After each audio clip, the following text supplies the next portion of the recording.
And we all have worked very, very hard, so it's nice after having paid our dues to get moved to a new time slot and enjoy the rewards of being a good show. At 87, Loretta Swit no longer plays by Hollywood's rules. She sits back in her chair with that wicked little smile, the one that tells you she's finally ready to say the things she never dared to admit. Decades of secrets, chemistry, and dangerously handsome co-stars have been locked behind her professionalism until now. With a laugh that still carries the spark of her MASH days, she leans in and whispers, "Let's do this backwards. Start with the most dangerous man, and work our way down." And suddenly, the room feels electric, as if we're about to hear stories no one was ever meant to know. And the first name she drops? Absolutely explosive. Number 1, Jack Nicholson. The dangerous kind of charming. Jack Nicholson wasn't just a movie star.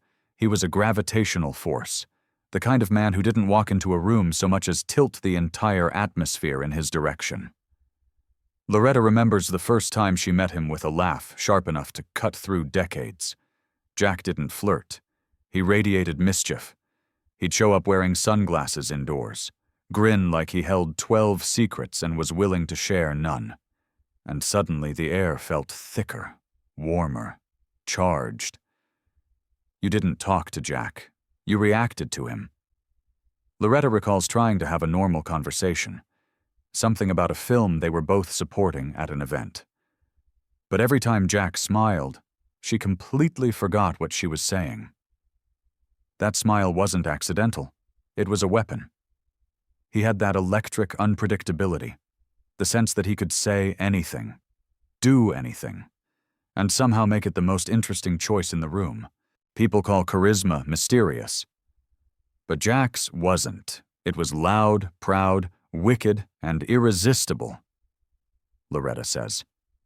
He's on everyone's list, men, women, probably some casting directors still trying to recover. Jack didn't just know he was dangerous. He enjoyed it. He embodied the wild, risk-taking Hollywood of the 1970s and 1980s, a time when actors were larger than life and lived like it. For Loretta, Jack wasn't someone she loved. He was someone she survived. And that's exactly why he comes first. Number 2, Robert Redford, the quiet storm of Hollywood. If Jack was a wildfire, Robert Redford was the smoldering ember, cool, controlled, but capable of burning through steel if you got close enough. Loretta describes Redford as a man who never needed to raise his voice. His presence did all the talking.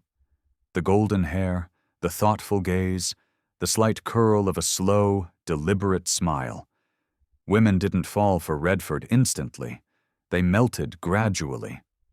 Redford had that rare mix of elegance and mischief. He carried himself like someone raised in old-world manners but with a rebellious spark simmering underneath.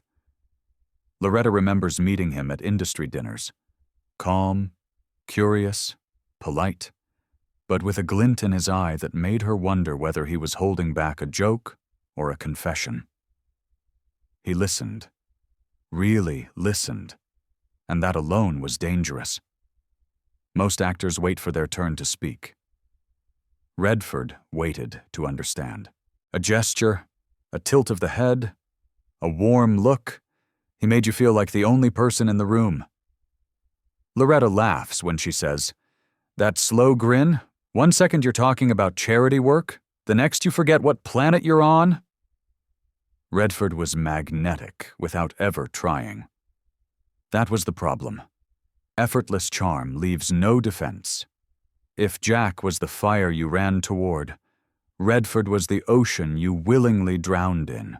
Number 3, Paul Newman, the blue-eyed legend who redefined grace. Loretta sighs, half admiration, half disbelief, whenever Paul Newman's name comes up. He ruined blue eyes for everyone else, she says, and she isn't joking. Newman possessed a kind of quiet integrity so powerful it felt like part of his physical beauty. He didn't chase attention. Attention chased him. Unlike the unpredictable Nicholson or the simmering Redford, Newman radiated calm.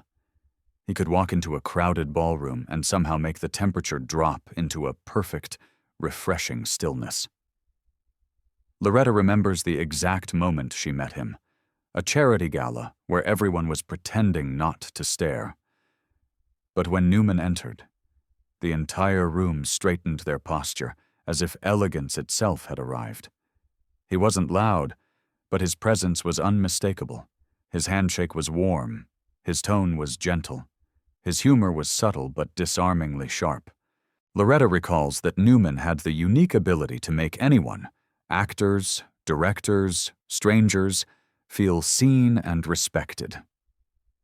He carried himself like he didn't need to impress anyone, she says, and that's precisely why he impressed everyone. Newman wasn't the dangerous kind. He was the ideal kind, the one you told yourself not to fall for because it would be too easy to. His charm wasn't fire or electricity. It was gravity. Number 4. Burt Reynolds, the wild heartthrob who turned every room into a stage. Burt Reynolds didn't enter a room. He performed his arrival. Loretta laughs before she ever describes him, because Burt was pure entertainment wrapped in swagger. He had that unmistakable grin, the one that said he knew exactly the effect he was having and was thoroughly enjoying it. Charisma wasn't something he cultivated.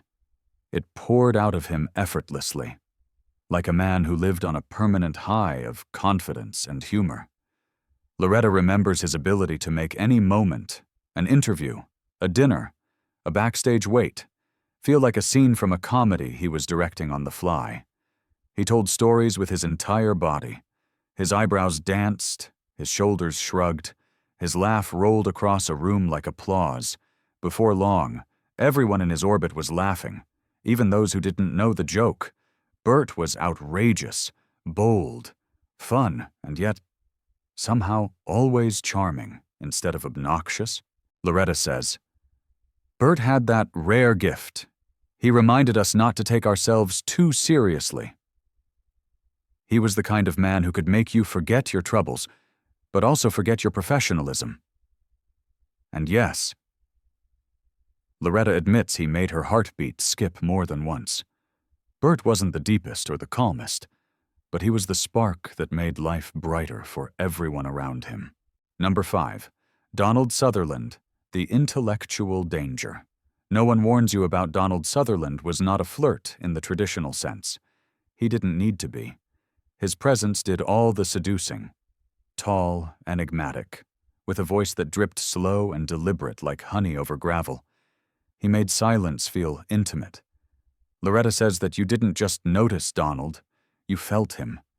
He had a stillness that pulled you in, a keen, introspective gaze that made it seem like he could rewrite your thoughts while watching you speak. You'd be mid-sentence, Loretta remembers, and suddenly you'd forget what you were saying, because he looked at you like he knew the ending before you did. His intelligence was part of his allure. He could talk about poetry, gardening, politics, or cinema with equal passion. Redford charmed with warmth, Jack with chaos, Burt with humor. But Donald Sutherland seduced with intellect. Loretta adored his contradictions, the man who could play deranged soldiers on film but sit quietly at lunch discussing literature, the actor who brought madness to the screen but gentleness to the set. He wasn't dangerous like Nicholson. He was dangerous like a secret, quiet, potent, unforgettable. Number 6.